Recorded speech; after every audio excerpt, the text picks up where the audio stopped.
वकिल संघ सत्याग्रह राज्य आईनजीवी परिषद फैक्ट फाइंडिंग टीम पुरी अदालत स्थानांतर प्रस्ताव को विरोध करी पुरी वकिल संघ चालू रखि 150 दिन धरी सत्याग्रह को बार काउंसिल चेयरमैन मान्यवर सीतांशु मोहन द्विवेदी नेतृत्व में एक 12 जणिया फैक्ट फाइंडिंग टीम आज आसी सत्याग्रही मानकु शुभेच्छा और समर्थन करी कहिले जे कचेरी ठारो कोर्ट को अलग करबा विचार और न्यायर परिपंथी कौनसी कारण नथाई वकिलंको सह किंबा बार सह आलोचना नकरी एकपाखिया निष्पत्ति वकिलंको पई अपमान अटे।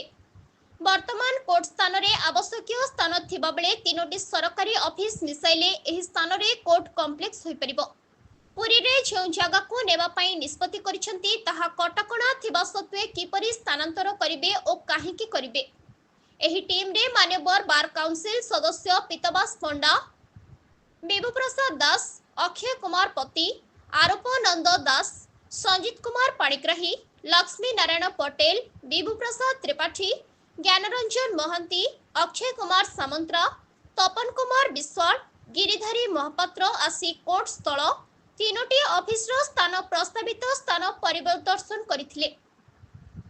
एही प्रसंग रे मान्यवर ओडिशा उच्च न्यायालय मुख्य विचारपति समेत ओडिशा मुख्यमंत्री, राजस्व मंत्री और आईन मंत्री को देखा करे तांको रिपोर्ट देबे बोली कहिसेंती। आली एनिशन केस द्वारा प्रस्तावित स्थान को नापसंद करिथिले।